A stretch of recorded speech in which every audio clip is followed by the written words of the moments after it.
Everybody keeps asking me whether AI is going to replace software developers. Well, I am a software developer and AI hasn't replaced me yet. And honestly, I almost wish that were my problem. And instead, AI made it possible for me to produce code faster, which apparently means I should now be capable of doing the work of an entire freaking development department by myself. And I am so tired, so I just need to vent. And before somebody runs to the comments, no, I'm not saying AI ruined software development for everybody. I'm not saying your job works like mine. I'm telling you what AI has done to my job, because I used to love software development and right now I just freaking hate it. And I think that's what makes this suck so much. I've been working in technology for about 10 years at this point, roughly 5 years in IT and 5 years in software development. I have an associate's degree in computer science. I've managed QA, I've done IT and DevOps. I worked as an embedded software engineer at Lockheed Martin. I wasn't some incredible senior engineer when all of this started. I was an upper junior developer. I was finally reaching that exciting part of my career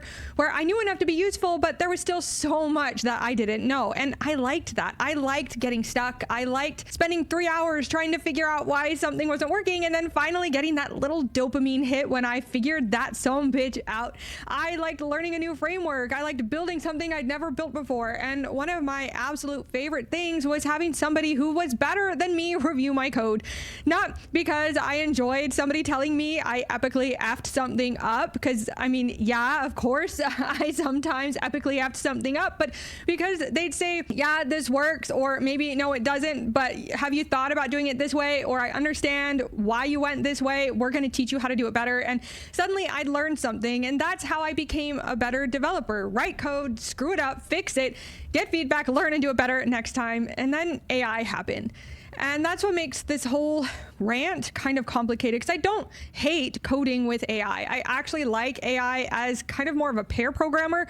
I can say, here's what I'm trying to approach. Here's the architecture. I'm thinking about approaching it this way. What am I missing? Kind of more treating it like Stack Overflow, where I can have a conversation and it can kind of help out with implementation or help with bug fixing or better explain something to me for my specific situation. Like, it can give me something back. I can look at it. I can disagree with part of it or all of it. And we can go back and forth, and maybe it introduces me to something I didn't know existed. And then I can go through it and make sure I understand what the heck it did, or have it defend itself, or have it defend or explain why my implementation wasn't very good. Like, that was awesome. And that feels like a tool making me better at my job, but that's not how AI is being used in my job, because there's another way to look at AI. You can, and then if developers can work faster, why don't we just give them more work and more freaking work? Like, I wish I could tell you about my backlog, but I don't have one. I'm the only developer at this company, and multiple times a day, I can just receive a list of crap that needs to be done relatively quickly, not tickets that somebody properly scoped, not like, here's the priority and the acceptance criteria, or here's what we're trying to accomplish. Just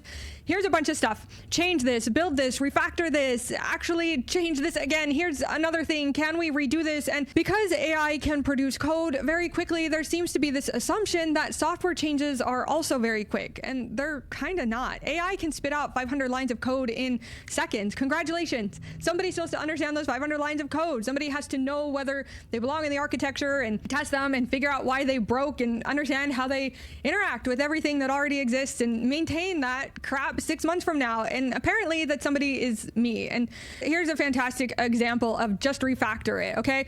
We started developing the application I'm currently working on way before we had the UX design. Okay, not ideal, but that's just what happened. And then a UI UX designer gets hired, and I start getting little pieces of the finished design, not the entire application, just pieces. And here's this screen. Okay, implement that. Then another piece. Okay, now change this. And we're essentially trying to develop the application while simultaneously refactoring over and over again what we've already built around a design that is still arriving. And there's this attitude of, well, let's just keep developing. Let's just barrel through all of the functionality and data layer changes, and then we'll just refactor the UI on top of it, even though we already have kind of a fudged up UI, so that we can develop the functionality and test it. And like, sure, let's just change it. Except software doesn't work like Play-Doh. Every decision interacts with other decisions, and sometimes a UI change is trivial. Sometimes what looks like a tiny UI change means the underlying component structure needs to change, or the data needs to change,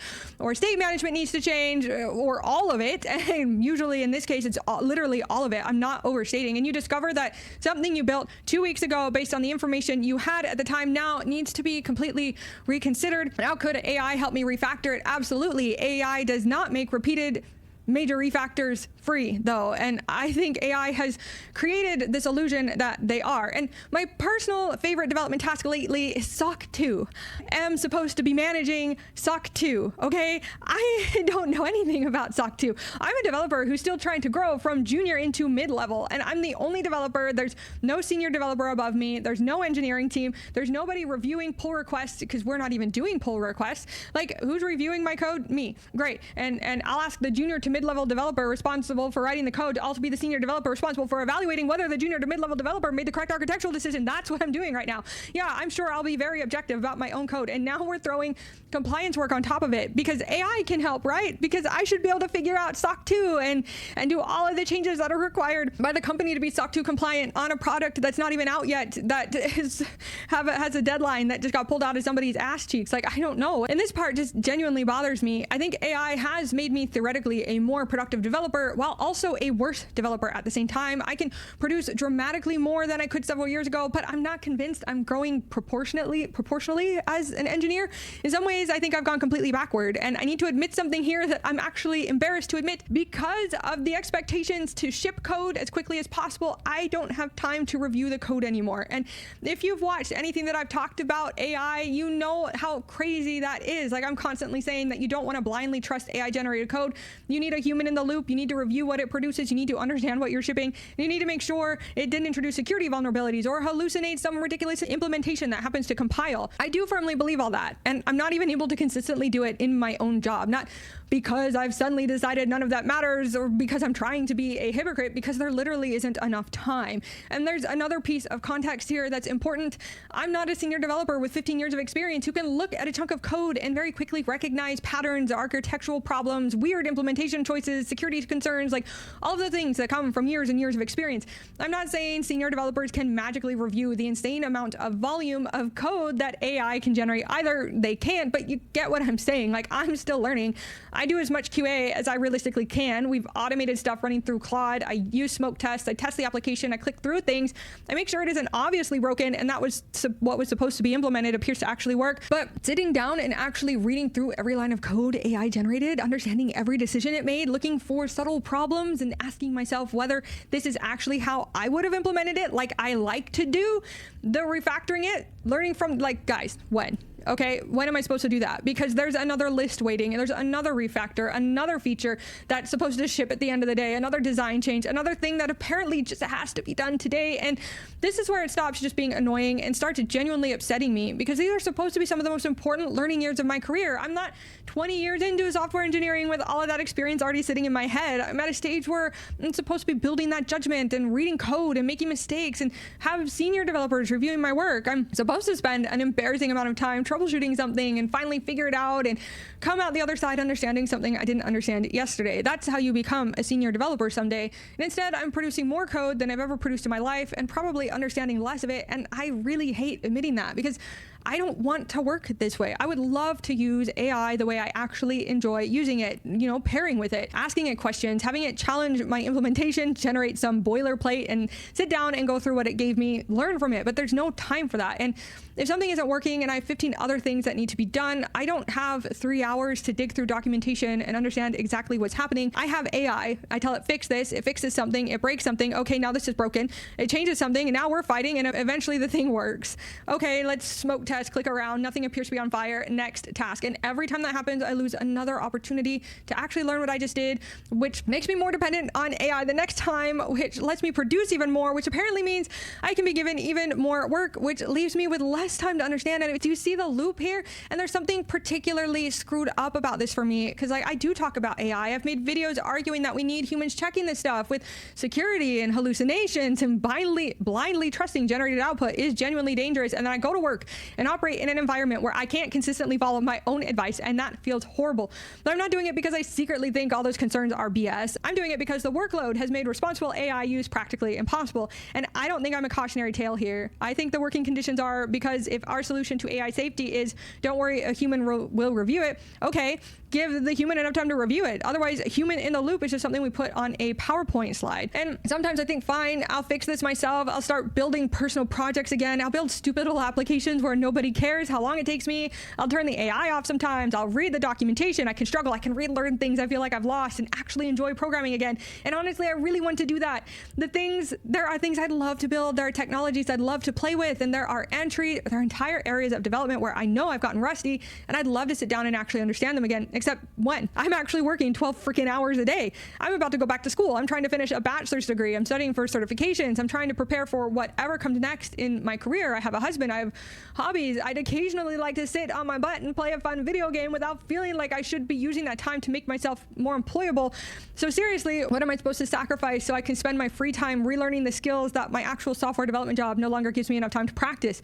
Sleep, school, my marriage, the one remaining hobby that I have. And at some point, there just aren't any more hours. And that's why this makes me so freaking sad, because AI didn't take away my ability to write code. It helped create an environment where I don't have enough time to actually learn how to be the engineer I wanted to become. And here's the part that makes this entire situation almost funny. I make about $50,000 a year, 5 years of IT experience, 5 years of software development experience, associate's degree in computer science, sole developer, 12 hours a day, doing development, refactoring, whatever random thing needs to happen that day. Apparently SOC 2 now. $50,000. It is the least amount of money I've ever made as a salary software developer by a long shot. And there's no real promotion ladder here. It's a startup.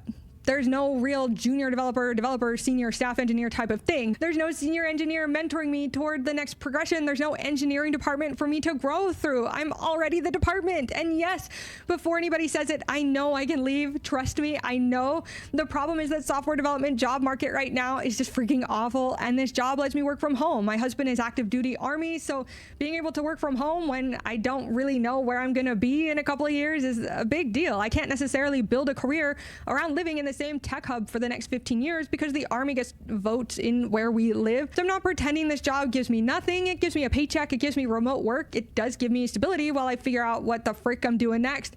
And that's why I'm still here. And sometimes a bad job is still better than unemployment. And those things can both be true. So I can be grateful that I have a job and desperately want out of that job. And that's basically where I'm at. I'm going back to school, getting a bachelor's degree in. I'm working through a frankly ridiculous number of certifications, and I'm trying to move myself back toward IT, infrastructure, networking, security, whatever direction ultimately makes sense and gets me out of this AI related rat race that I'm in. I'm also even trying to get back into the military. Maybe that works. Maybe it doesn't. Maybe I end up working government contracting. I don't know. Maybe data center opens up near me and I can end up back in the environment where I started. I don't know. And that's terrifying in its own way. But I know this, like, I can't keep doing this. I can't spend the next 10 years frantically prompting an AI to generate enough code to satisfy an endless stream of requirements while slowly forgetting how to actually enjoy building software. That's not why I became a developer. And maybe that's the saddest part. I don't miss software development because I love typing curly braces into VS Code. I miss learning. I miss not knowing how to build something and opening the documentation and trying something and screwing it up and finally figuring it out, showing my code to somebody smarter than me and having them tear it apart, hopefully in a nice way, and then realizing, oh, that's so much better. Like, I miss feeling like I was becoming an engineer. AI was supposed to make that easier, and maybe in the right environment it does. Maybe you've got an engineering team with reasonable expectations and senior developers and code review and good management, and AI lets everybody illuminate some tedious work and spend more time solving interesting problems. And that sounds pretty fantastic. It's just not what happened to me. It made me faster. Management responded by expecting more, and the increased workload made me more dependent on AI, and the dependence gave me less time to learn. And the less I learned, the more I needed AI just to keep up with the workload. And that's an endless loop that I am trying to get out of. So no, AI didn't take my software development job, at least not yet. It just help turn it into a job I don't want anymore. And maybe someday I'll end up on a real development team again with real developers. Maybe I'll find an engineering environment where I get to build things and learn from people smarter than me and use AI as the genuinely incredible tool that I think it can be. I think I'd actually like that because despite everything I've said, I just don't think I hate software development. I think I hate what software development has become. There's a difference, but right now, getting my degree, my certs, figure out what comes next. And I don't know. Thank you for watching, and I hope you have a great rest of your day.